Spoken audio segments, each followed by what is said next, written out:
Hey guys, welcome to my channel. आज के lecture में हम यूकैरियोटिक ट्रांसलेशन देखने वाले हैं। Okay, so let's start. So first of all हम देखेंगे कि यूकैरियोटिक ट्रांसलेशन करने के लिए हमें किस किस चीज की जरूरत होती है।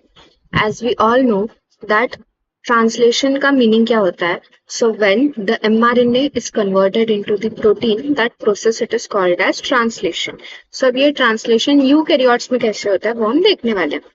सो फर्स्ट ऑफ ऑल हमें जिसका जरूरत होता है ट्रांसलेशन के लिए, दैट इज राइबोसोम। किसकी जरूरत होती है? राइबोसोम की। और जो राइबोसोम यूकैरियोट्स में प्रेजेंट होता है वो कैसे होता है? एटीएस होता है। ATS ribosome is present in eukaryote. अब राइबोसोम के दो सब यूनिट होते हैं, एक स्मॉल और एक लार्ज। सो स्मॉल सब यूनिट कौन सा है? स्मॉल सब unit is 40S and the larger subunit is 60S. ऐसे दो सब यूनिट प्रेजेंट है। Okay, so ribosome has three sites. Ribosome में थ्री डिफरेंट साइट होती है। E site that is exit site, P site that is peptidyl transferase tRNA binding site and A site that is amino acyl tRNA binding site. ऐसे ribosome को three different sites present होती है। So first of all हमें क्या लगेगा? Ribosome लगेगा। अब second हमें क्या लगने वाला है? सेकेंड हमें लगने वाला है दैट इज tRNA. tRNA मतलब transfer RNA. Now the first or the initiator tRNA is charged with normal methionine, not formal methionine. हम जब प्रोकैरियोट में देखते हैं, सो फर्स्ट जो अमाइनो एसिड कोड होता है वो फॉर्मल मिथ्योनिन होता है, बट यूकैरियोट्स में ऐसे नहीं होता है। फर्स्ट अमाइनो एसिड जो फॉर्म होता है वो कौन सा होता है? मिथ्योनिन होता है, first amino acid. So N-formal methionine is not the initiator amino acid in eukaryote. N-formal methionine prokaryote में बनता है, eukaryote में ये नहीं बनता। Okay, so next mRNA। हमारे पास जो यूकैरियोट में mRNA होने वाला है दैट इज मैसेंजर आरएनए, वो कैसे होगा? तो उसके पास 5 प्राइम पे कैप होगी, उसके 3 प्राइम एंड पे पॉली ए टेल प्रेजेंट होगा, right? So 5 prime cap and poly A tail is present in the mRNA. Okay. Next देखो, अब जो mRNA यूकैरियोट्स में उसके पास क्या होगा? एक कोजैक सीक्वेंस होगा। क्या होगा? कोजैक सीक्वेंस। कोजैक सीक्वेंस क्या है अब? सो ए और जी, सी सी, ए सी सी, ए यू जी जी, ये 5 प्राइम टू 3 प्राइम, ये कोजैक सीक्वेंस प्रेजेंट होता है यूकैरियोट में। And A U G that is जो इनिशिएटर कोडॉन होता है AUG, it is the part of Kozak sequence. Prokaryote में कैसा है? जो शाइन डालगर्नो सीक्वेंस है उसके बाद क्या होता है? AUG आपका स्टार्ट कोडॉन लगता है।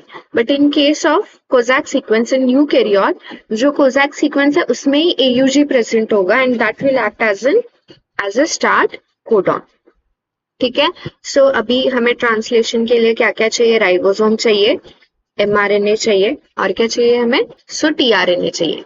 ये तीन चीजें हमें चाहिए। अभी हम स्टार्ट करते हैं इनिशिएशन से। ओके, वन बाय वन क्या होता है वो हम देखते हैं। सो इनिशिएशन में जो फर्स्ट एंट्री होता है जब ट्रांसलेशन करना होता है, सो फर्स्ट शुरुआत कहाँ से होती है? सो शुरुआत होती है 40S राइबोसोम से। कहाँ से शुरुआत होती है? 40S राइबोसोम से हमारी शुरुआत होती है। ओके, सो पहला कौन आएगा इनिशिएशन में? 40S ribosome. उसके बाद की एंट्री किसकी होती है? देखो,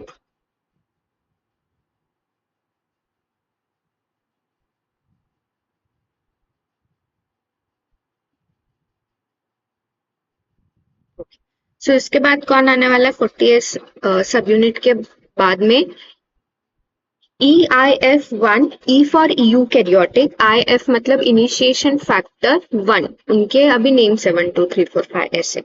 सो फर्स्ट कौन आएगा? Eukaryotic initiation factor 1। Eukaryotic initiation factor कहाँ जाके बाइंड होगा? यहाँ पे जाके बाइंड होगा। ये कौन सी साइट है? ई साइट है।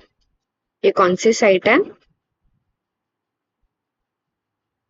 Okay, so this is the E site, ये है हमारी पी साइट, और ये है हमारी ए साइट। ये 3 साइट प्रेजेंट होते हैं राइबोसोम में। सो फर्स्ट क्या होगा, यूकैरियोटिक इनिशिएशन फैक्टर 1 आएगा और बाइंड होगा कौन सी साइट पे, ई साइट पे यहाँ पे आके बाइंड होगा। उसके बाद कौन आएगा, यूकैरियोटिक इनिशिएशन फैक्टर 3, ये कहाँ जाके बाइंड होगा, इनिशिएशन यूकैरियोटिक इनिशिएशन फैक्टर 3। अब ये देखो इसका जो साइज है it is almost the size of 40s, मतलब जितना 40s सब यूनिट होगा उसके जितना ही उसका साइज होगा किसका, यूकैरियोटिक इनिशिएशन फैक्टर 3 का। सो ये ऐसे ऑल ओवर कवर करेगा आपके 40s को, ओवरऑल कवर करेगा, ठीक है। उसके बाद कौन आएगा, यूकैरियोटिक इनिशिएशन फैक्टर 5 आएगा। 5 जाके कहाँ पे बाइंड होगा, यहाँ पे फैक्टर 1 जो था उसके पास में जाके ई साइट में जाके ये बाइंड हो जाएगा। उसके बाद में आएगा eukaryotic initiation factor 1A, 1A जाके कहाँ बाइंड होगा, सो यहाँ पे ए साइट में वो जाके बाइंड हो जाएगा। फिर कौन आएगा, फिर आएगा हमारा चार्ज टीआरएनए, मतलब टीआरएनए विद मिथियोनिन, और उसको लेके कौन आएगा, so eukaryotic initiation factor 2 with GTP, और ये आके कहाँ पे बाइंड होगा, हमारे पी साइड पे आके बाइंड होगा। जैसे कि हमें पता है जो इनिशिएटर टीआरएनए होता है वो हमेशा कहाँ पे जाके बाइंड होता है, पी साइड में ही जाके बाइंड होता है। सो इस तरह से हमने क्या क्या देखा, सो पहला 40s राइबोसोम आया, उसके बाद आया यूकैरियोटिक इनिशिएशन फैक्टर 1 जो कि ई साइड में जाके बाइंड हुआ, फिर आया फैक्टर 3 जिसने ओवरऑल 40s को कवर किया, फिर आया 5 इनिशिएशन फैक्टर 5 आया जो कि F1 के साथ में जाके बाइंड हुआ, फिर आया F1A जो कि A साइड पे जाके बाइंड हुआ, और फिर आया हमारा charge tRNA with eukaryotic initiation factor 2 with GTP, और ये जाके पी साइड पे बाइंड हो गया। अब ये सब एडिशन होने के बाद क्या फॉर्म होता है यहाँ पे, सो 43S कॉम्प्लेक्स हम इसको बोलते हैं, क्या बोलते हैं, 43S कॉम्प्लेक्स या प्री इनिशिएशन कॉम्प्लेक्स भी इसको बोला जाता है, ओके। सो अब देखो यहाँ पे क्या क्या होगा हमारे 43S कॉम्प्लेक्स में। सो यहाँ पे हमारे पास 40S सब यूनिट है, यूकैरियोटिक इनिशिएशन फैक्टर 1, 3, 5, 1A, फिर charged tRNA with eukaryotic initiation factor 2 and GTP, ये सब मिला के हमारा क्या बनता है, 43S कॉम्प्लेक्स हमारा बनता है। अब हम इसका रोल देखते हैं, ई साइट में क्या क्या प्रेजेंट था, सो यूकैरियोटिक इनिशिएशन फैक्टर 1 और यूकैरियोटिक इनिशिएशन फैक्टर 5 प्रेजेंट थे। अब ये किसके इक्विवेलेंट है, ये साइन इक्विवेलेंट है, ये किसके इक्विवेलेंट है, so initiation factor 3 of prokaryote, जिसका रोल क्या होता है कि ये ब्लॉक करता है binding of small subunit of the ribosome to the larger one, okay. Small और लार्जर सब यूनिट को बाइंड होने से ये ब्लॉक करते हैं, क्योंकि इमैच्योर एमआरएनए का कहीं ट्रांसलेशन शुरू ना हो जाए, इसलिए बाइंडिंग ही क्या किया जाता है, ब्लॉक किया जाता है। नेक्स्ट क्या है, eukaryotic initiation factor 1 which is equivalent to initiation factor 1 of prokaryote, जिसका रोल क्या है कि ए साइड को ब्लॉक करना है, फ्री रखना है पी साइड को, सो दैट फर्स्ट टीआरएनए कहाँ पे आके बाइंड हो, पी साइड पे जाके बाइंड हो। फिर क्या हुआ था, यूकैरियोटिक इनिशिएशन फैक्टर 2 आया था which is equivalent to initiation factor 2। उसके बाद में नेक्स्ट देखो eukaryotic initiation factor 2 which is equivalent to initiation factor 2 of prokaryote। अब इसमें इन दोनों में डिफरेंस है, डिफरेंस क्या है, देखो ये जो इनिशिएशन फैक्टर 2 है it can hydrolyse its own GTP, prokaryote में भी इनिशिएशन फैक्टर 2 विद जीटीपी आता है, और वो खुद को हाइड्रोलाइज कर सकता है, but in this case in eukaryotic initiation factor 2 it can not hydrolyse its GTP, it requires eukaryotic initiation factor 5 to stimulate the GTPase activity of the factor 2। So eukaryotic initiation factor 2 को किसकी जरूरत है, 5 eukaryotic initiation factor 5 की जरूरत है hydrolyse होने के लिए, ओके। और जो यूकैरियोटिक इनिशिएशन फैक्टर 3 था जिसका साइज ओवरऑल 40 सब यूनिट जैसा ही था, उसका क्या रोल होता है, so it interacts with all the factors mRNA 40 सब यूनिट हो, इनिशिएटर टीआरएनए, ये सबके साथ इंटरैक्ट करता है, और इसका रोल क्या होता है, असेंबली ऑफ 43S कॉम्प्लेक्स। ये जो कॉम्प्लेक्स ये जो फॉर्म हुआ सो इसको अरेंज करने में या इसको बने रखने में कौन हेल्प करता है? सो यूकैरियोटिक इनिशिएशन फैक्टर 3 हेल्प करता है।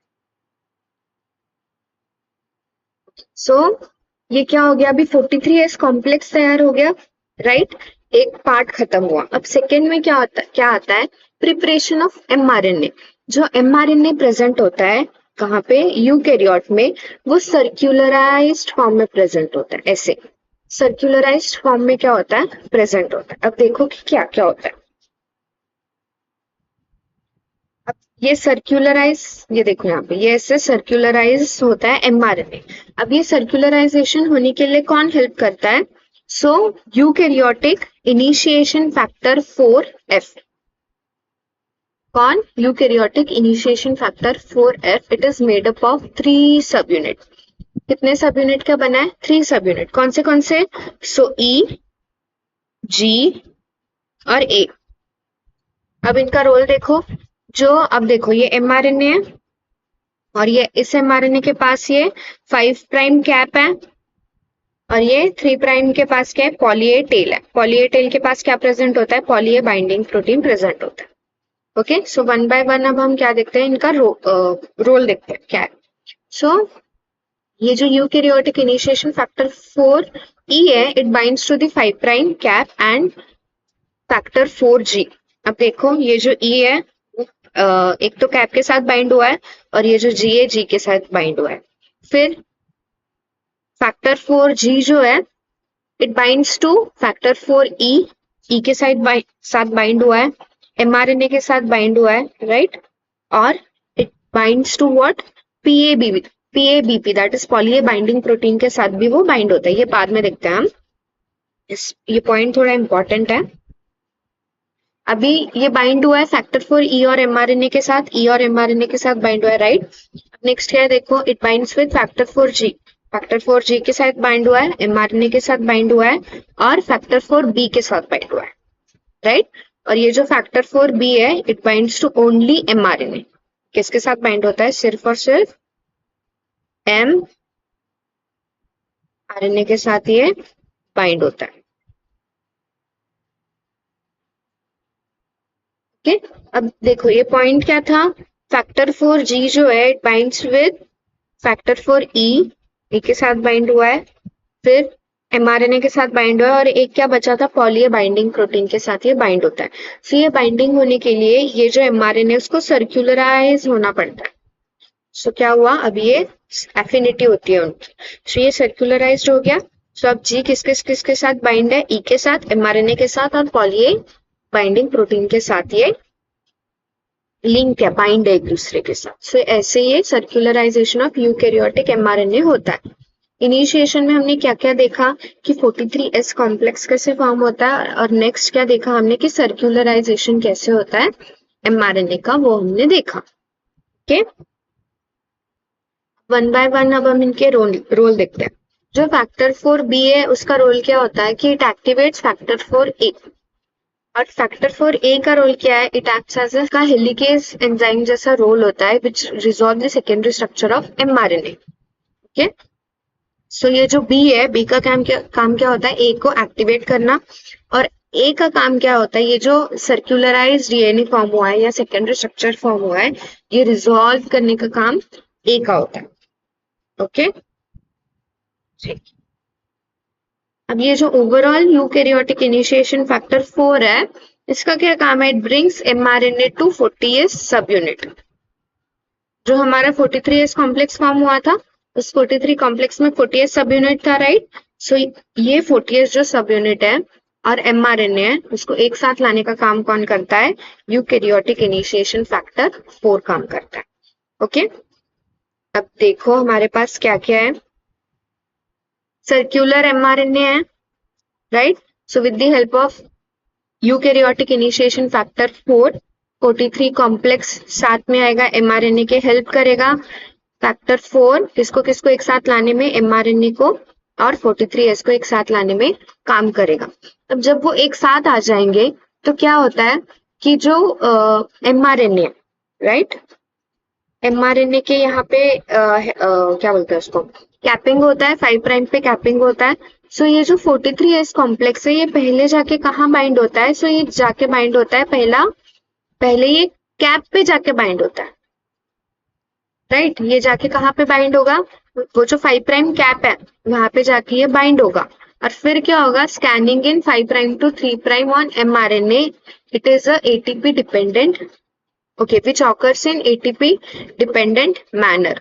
मतलब देखो क्या हुआ, अभी ये mRNA था, इसके हेड पे जाके 43S कॉम्प्लेक्स बाइंड हो गया। अब यहाँ से स्कैनिंग होगा, यहाँ से जैसे जैसे आगे जाएगा 43S कॉम्प्लेक्स वो क्या करते जाएगा, यहाँ पे वो स्कैन करते जाएगा। किसके लिए स्कैन करेगा?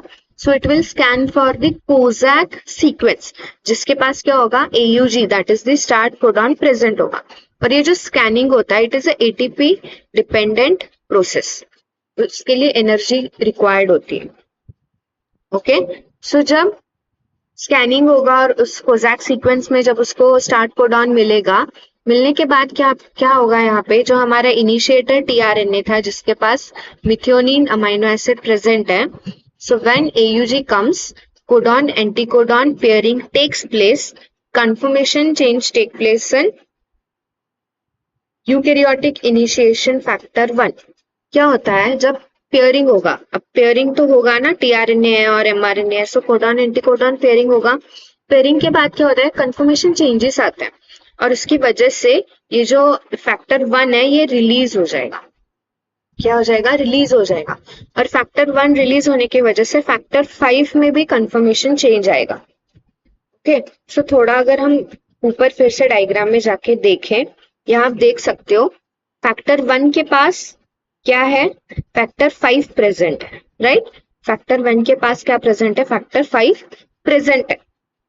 सो अगर जब ये बेस पेयरिंग होगा बिटवीन द tRNA और यहाँ पे ऐसे mRNA आएगा ना, सो ये यहाँ पे mRNA का कोडॉन होगा और tRNA का एंटीकोडॉन, जब इनमें बेस पेयरिंग होगा सो कंफर्मेशन चेंज आएगा किसमें? फैक्टर 1 में, और ये रिलीज हो जाएगा। और ये रिलीज होने की वजह से फैक्टर 5 में भी कंफर्मेशन चेंज आएगा। और ये कंफर्मेशन चेंज आने के बाद क्या करता है? फैक्टर 5 हाइड्रोलाइज करता है फैक्टर 2 के GTP को, ये हाइड्रोलाइज करता है। हमने रोल में भी यहाँ पे पढ़ा था कि ये जो फैक्टर 2 है उसको फैक्टर 5 की रिक्वायरमेंट होती है GTPase एक्टिविटी शो करने के लिए। सो फर्स्ट क्या हुआ? पेयरिंग हुआ, फैक्टर 1 रिलीज हुआ, कंफर्मेशन चेंज आया F5 में, और इस F5 ने क्या किया?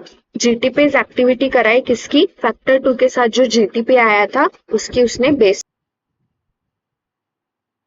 Right? So conformation change in eukaryotic initiation factor 5। अब फिर ये GTPase एक्टिविटी होने के बाद क्या होता है? Eukaryotic initiation factor 5 shows GTPase activity of factor 2।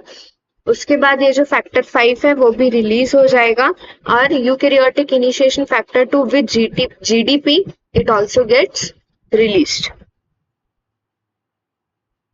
अब नेक्स्ट कौन आता है? अब आता है GTP विद फैक्टर 5B। और ये क्या करता है? ये प्रमोट करता है binding of 43S complex to the 60S। क्या क्या हुआ देखो, पेयरिंग हुआ, फैक्टर 1 कंफर्मेशन चेंज आया, फैक्टर 1 रिलीज हुआ, फिर 5 में कंफर्मेशन चेंज आया, उसने क्या कराया?